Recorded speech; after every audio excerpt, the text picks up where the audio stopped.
wabarakatuh. Saya Rizka Sundari Oktarina dengan NIM L1A119016 dari kelas R002 dengan mata kuliah Teknologi Benih Peminatan Silvikultur. Nah, pada kesempatan kali ini saya akan menjelaskan materi tentang seed processing atau pengolahan benih. Selamat menyaksikan dan simak sampai habis video berikut ini.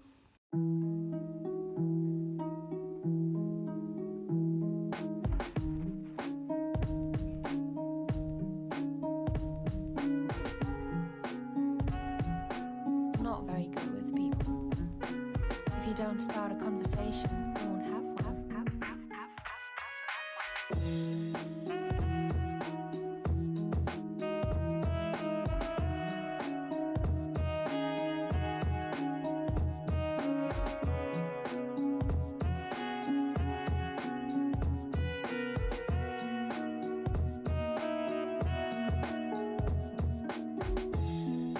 Not very good with people.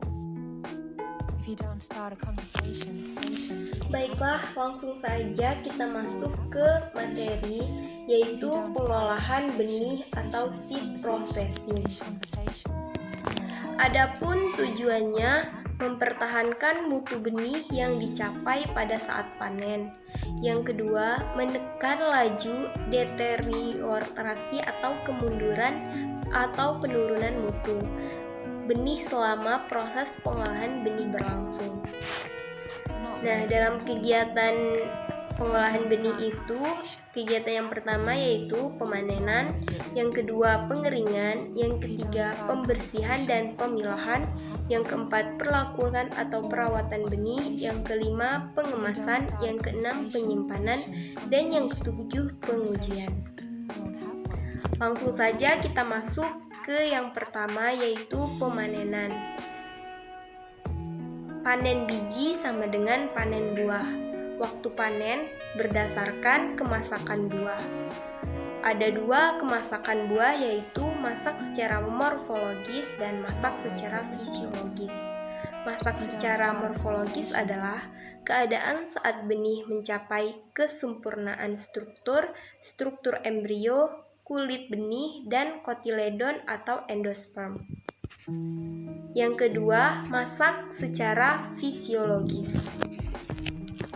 Masak secara fisiologis adalah keadaan saat benih mencapai masak fisiologis yang ditandai dengan vigor dan viabilitas benih maksimal saat bobot kering maksimal.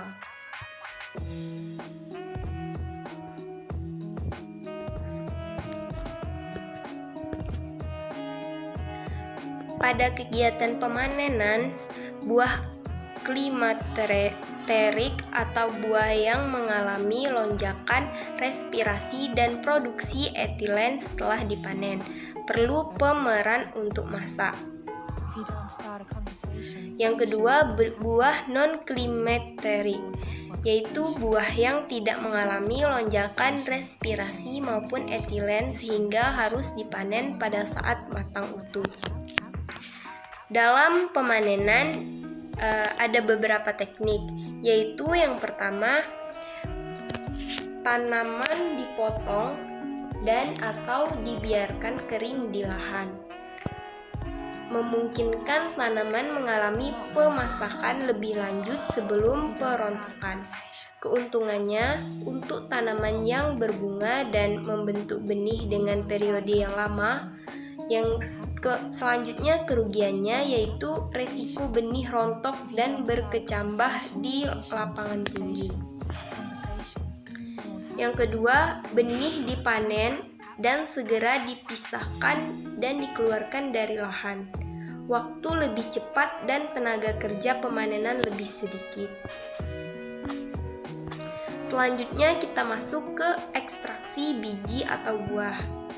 Harus dilakukan karena buah berisi benih yang banyak.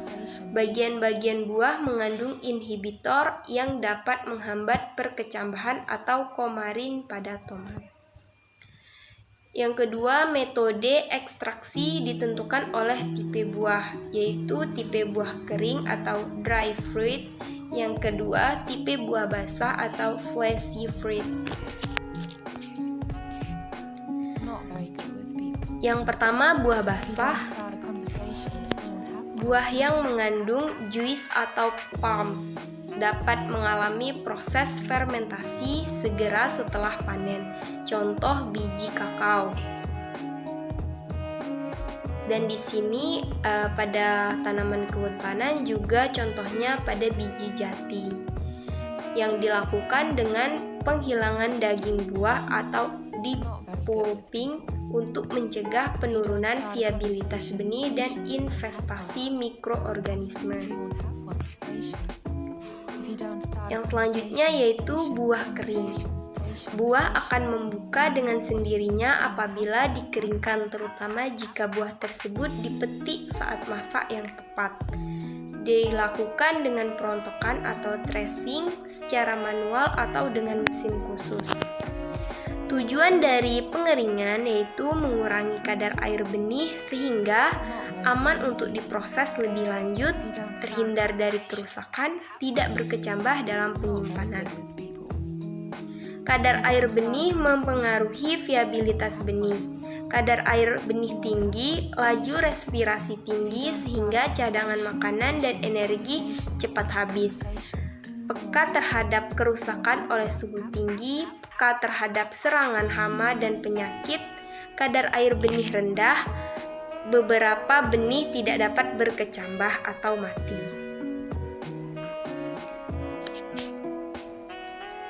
Jenis benih berkaitan dengan pengeringan benih, yaitu ada benih ortodoks, benih yang tahan terhadap pengeringan, tahan disimpan dalam kadar air benih rendah dan suhu rendah. Yang kedua ada benih rekalsitran, benih yang tidak tahan terhadap pengeringan, tidak tahan simpan dengan kadar air benih rendah dan suhu rendah. Tekniknya yaitu ada penjemuran dengan sinar matahari, menggunakan mesin pengering atau hembusan udara panas. Hal-hal yang diperhatikan dalam penjemuran, yang pertama lantai jemur atau alas dalam kondisi bersih. Pastikan tidak ada satupun benih yang tertinggal untuk menghindari kontaminasi. Yang kedua, tebal atau tumpukan maksimal benih. Yang ketiga, pembalikan secara hati-hati dan merata, menghindari terjadi kerusakan kulit benih. Selanjutnya, lama penjemuran tergantung kadar air awal dan suhu udara saat penjemuran. Kadar air dicek secara berkala menggunakan moisture meter atau dengan metode oven. Beberapa tipe mesin pengeringan, yaitu tipe bin atau bin dryer, yaitu alat pengeringan berbentuk cerobong dan dilengkapi dengan bak-bak pengering. Yang kedua, tipe jalur atau column dryer, yaitu benih dengan ketebalan antara 20-40 cm mengalir melewati ruang udara yang kering. Yang ketiga, tipe ikat pinggang atau belt dryer. Umumnya digunakan untuk pengeringan biji-bijian pada suhu yang tinggi, bukan untuk benih.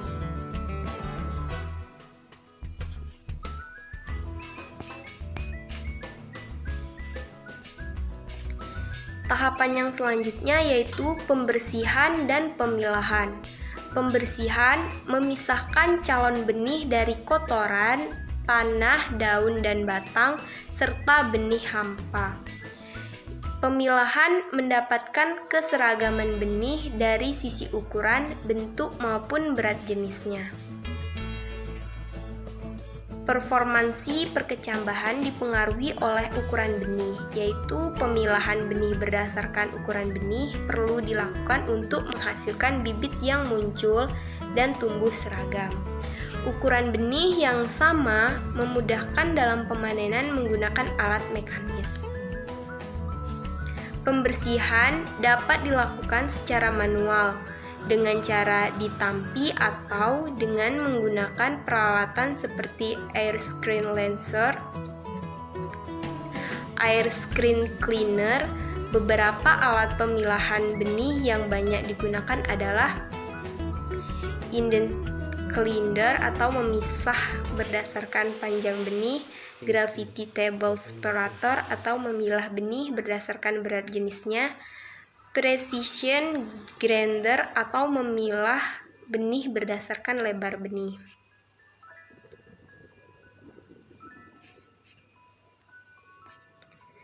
Selanjutnya, perlakuan benih. Alasan produsen benih melakukan seed treatment yaitu yang pertama, perlakuan tersebut dianjurkan. Penggunaan benih yang diberikan perlakuan menguntungkan. Benih yang diberi seed treatment lebih mudah dijual. Jenis seed treatment berdasarkan sifat dasar dan maksud perlakuan. Yang pertama, disinfeksi benih bertujuan menghancurkan patogen yang telah menginfeksi benih dan menetap di dalam kulit benih atau jaringan-jaringan yang lebih dalam. Disinfestasi benih bertujuan untuk menghancurkan spora atau patogen yang menempel di kulit permukaan benih tanpa menempel atau menginfeksinya. Yang ketiga, proteksi benih bertujuan menyelimuti, melindungi benih kecambah muda dari infeksi atau kerusakan oleh patogen terutama pada awal pertumbuhannya. Seed costing and pilting, metode untuk meningkatkan performa seed dengan seedling dengan bahan kimia tersebut tertentu. Tujuannya untuk perlindungan biji dari patogen dan meningkatkan perkecambahan.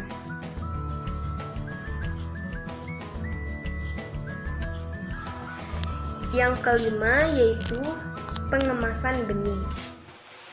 Tujuannya untuk mempermudah dalam penyaluran dan transportasi benih, melindungi benih selama penyimpanan terutama dalam mempertahankan mutu benih, yaitu Ka, Db, dan vigor, serta menghindari dari serangan-serangan.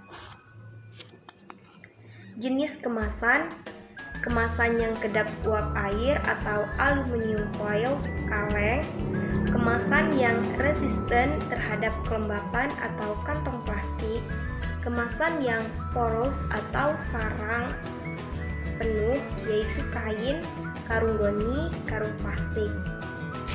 Penentuan jenis kemasan dan cara pengemasan benih, yang pertama dari tipe benih, kondisi ruang penyimpanan atau suhu dan RH, kadar air awal, lama penyimpanan.